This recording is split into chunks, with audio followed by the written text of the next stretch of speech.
Ce projet est un groupe, en fait, qui a été mis sur pied, qui vise l'enseignement d'habiletés de gestion des émotions chez des enfants qui présentent un trouble envahissant du développement et leurs parents. Donc, plus spécifiquement, ce sont une série d'ateliers pour les enfants de 7 à 12 ans qui attendent des services, un premier service, en fait, au CRDI de la Montérégie-Est. C'est un projet qui a été développé dans le contexte d'un concours offert par le projet LEG, le laboratoire d'expérimentation en gestion et en gouvernance de l'Agence de la santé et des services sociaux.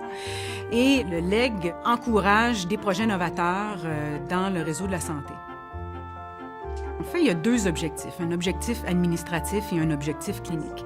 L'objectif administratif consiste à diminuer la liste d'attente pour un premier service au CRDI de la Montérégie-Est. On sait qu'en Montérégie, le taux de prévalence des troubles envahissants du développement est très élevé par rapport à la moyenne provinciale et ça contribue à faire exploser les listes d'attente. Le deuxième objectif est clinique et vise à la fois les enfants et les parents. Donc, on veut développer chez les enfants leur capacité à reconnaître leurs propres émotions et celles des autres, et on veut les amener à développer leurs habiletés sociales.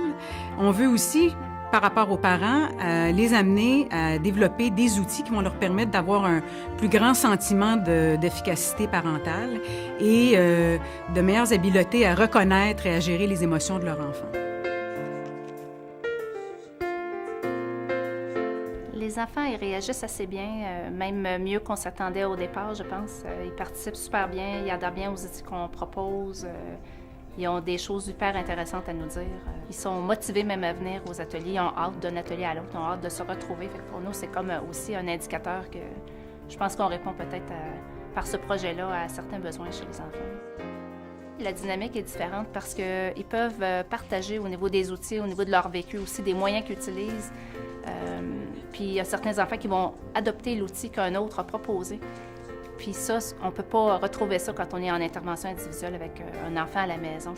Si quand tu es en colère, tu casses tout, ben genre c'est pour apprendre à changer cette attitude-là parce que ça peut amener d'autres mauvaises habitudes. C'était important de prendre la thématique de la gestion des émotions, considérant qu'on a des répercussions au plan des interactions sociales, toute la question de l'intégration sociale aussi, qui est mieux réussie.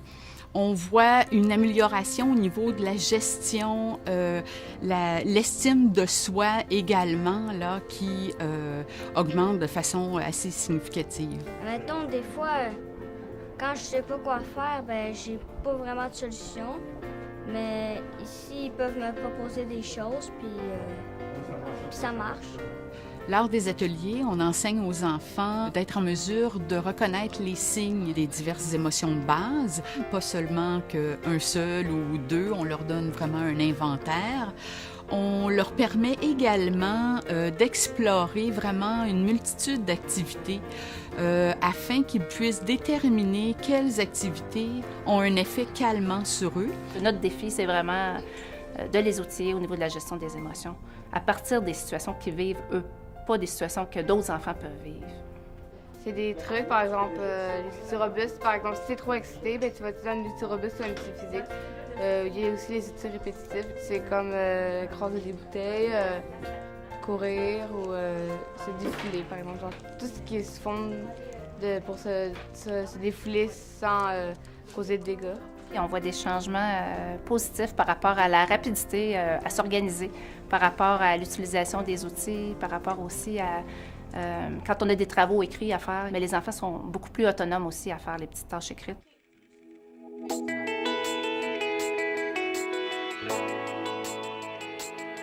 Ce projet est novateur parce que nous avons réuni deux éléments qui habituellement se font de façon distincte, c'est-à-dire nous avons un groupe de parents et un groupe d'enfants qui ont lieu simultanément. Donc, ce que les parents voient en atelier a un effet et est directement lié au contenu que les enfants développent de leur côté. Et toute la pratique, les enseignements, les apprentissages sont intimement connectés. C'est vraiment la plus-value de notre projet. Quand on a rencontré les participants au départ, ils étaient tous très bons à parler des émotions. Par contre, on voyait qu'en situation, ils n'arrivaient pas à appliquer ce qu'ils avaient appris. Donc, à ce moment-là, le rôle du parent est vraiment de faire généraliser les nouveaux apprentissages. Donc, l'enfant a vu des outils, des choses avec lesquelles il peut travailler et le parent les a vus également, a reçu toutes les explications pour pour pouvoir mieux l'accompagner. Les parents nous rapportent des changements intéressants à la maison au niveau des émotions, au niveau aussi de l'empathie. Des fois, les parents nous rapportent, il s'est rendu compte que je vivais telle émotion alors qu'avant, c'était pas présent. Cette semaine, à un moment donné, il est arrivé de l'école. « Oh, maman! » Puis un gros câlin. Hey, c'est un des seuls que j'ai reçu là, depuis il y a 8 ans. Là. Donc, ça, c'est un gros cadeau puis un gros signe. Les progrès, nous, on les voit dans les interactions, dans la qualité, la richesse des réponses qu'ils nous donnent, qui sont de plus en plus complètes, de plus en plus précises par rapport à le sujet qui est discuté. Je sens plus de liberté chez Valérie à exprimer des choses, puis à le dire quand elle est frustrée, elle vit de la frustration, elle vit de l'anxiété des fois, qu'elle est inquiète.